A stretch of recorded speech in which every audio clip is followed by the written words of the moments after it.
கூட்டணி யாரோட அமைக்கிற மாதிரி இருக்கு? நான் கூட்டணி எல்லாம் என்னென்ன, நமக்கு மாண்புமிகு தமிழக முதல்வருடைய ஆட்சி நல்லாட்சி நடக்குது, இந்த ஆட்சி தொடரணும். இன்னொன்று, பாஜக ஆர்எஸ்எஸ் போன்ற சங் பரிவார கூட்டத்துக்கிட்ட இருந்து இந்த தமிழ்நாட்டை காப்பாற்றுறதுக்கான தைரியம் இன்னைக்கு இருக்கக்கூடிய ஒரே தலைவர் மாண்புமிகு தமிழக முதல்வர் ஸ்டாலின் மட்டும்தான். நீங்க போட்டியிட கொடுத்தா போட்டியிடுவேன். நான் டிஎம்கே கூட தான். நான் போன முறையே பாராளுமன்ற தேர்தலில் நான் கூட்டணியை வச்சு நான் வந்து தென் மாவட்டங்கள் முழுக்க நான் வந்து எதுக்காகனா, இந்த ஆர்எஸ்எஸ் சித்தாந்தம், இந்த சங் பரிவார சித்தாந்தம், இந்த பார்ப்பன சித்தாந்தம், இந்த ஆரியர் சித்தாந்தம் தமிழ்நாட்டில் எந்த காலத்திலையும் மதத்தின் ரீதியாக மக்களை பிளவுபடுத்தக்கூடிய இந்த தீய சக்திகளுக்கு தமிழகத்தில் இடம் கொடுக்க கூடாது அப்படிங்கிற உயர்ந்த எண்ணத்தில் தான் நான் அவங்களுக்கு பணியாற்றினேன். அது தொடரும். விஜய் வந்து தொடர்ந்து 2 முறை சிபிஐக்கு விசாரணைக்கு போயிருக்காரு. இது வந்து அழுத்தம் கொடுத்து அவரை கூட்டணி கொண்டு வரக்கூடிய முயற்சியா சொல்றாங்க. நீங்க எப்படி பாக்குறீங்க? அது அவரை தான் கேட்கணும். ஏன்னா அவர் தான் சொல்லணும். எதுக்குமே வாயை திறக்க மாட்டேன்னா அப்புறம் என்னத்துக்கு? டப்பிங்ல மட்டும்தான் பேசுவேன்னா இது என்னது இது? அப்போ ஒரு 30 ஆண்டு காலம் வந்து மும்பை மாநகராட்சி வந்து சிவசேனா கையில் இருக்குது. இப்போ பிஜேபி கைக்கு போயிருக்குது.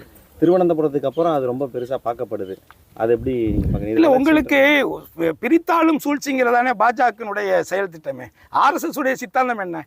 ஒட்டுமொத்தமாக வெள்ளையர்களிடத்தில் இருந்து இந்த இந்தியாவை மீட்டெடுப்பதற்கு எத்தனையோ லட்சம் மக்கள் வந்து பலியானாங்க. இந்த ஆர்எஸ்எஸ் அதுக்காக ஒரு நெகத்தை கூட கிள்ளி போடலை. இன்னைக்கு இருக்கக்கூடிய இந்த பிஜேபியோ ஆர்எஸ்எஸோ இந்த தேசத்தினுடைய விடுதலைக்காக போராடினாங்களா? இதே சுபாஷ் சந்திர போஸ் ஐஎன்ஏ ஆரம்பிச்சு இந்தியாவை வெள்ளையிட்டு மீட்டெடுக்கிறதுக்கு வரும்பொழுது அது குறுக்கு வழியில் உள்ள புந்து கலெக்டா பண்ண கூட்டம் தானே இந்த கூட்டம்.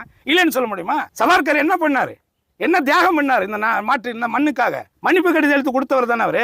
ஆக இது வந்து அந்த கட்சியை அவங்களுக்குள்ள உள்ள பூந்து அவங்கள 2ஆ உடைச்சு அதுல இருந்து ஒருத்தனை வெளியில தூக்கி இப்படி ஒவ்வொரு மாநிலத்திலையும் இருக்கக்கூடிய மாநிலத்தினுடைய பலமாக இருக்கக்கூடிய கட்சிகளை சூழ்ச்சியின் மூலமாக உடைச்சு அவங்களுக்கு பண ஆசை, அந்த ஆசை, இந்த ஆசை, எல்லா ஆசையும் தூண்டி விட்டு அது மூலமா குளிர்காயிறாங்க.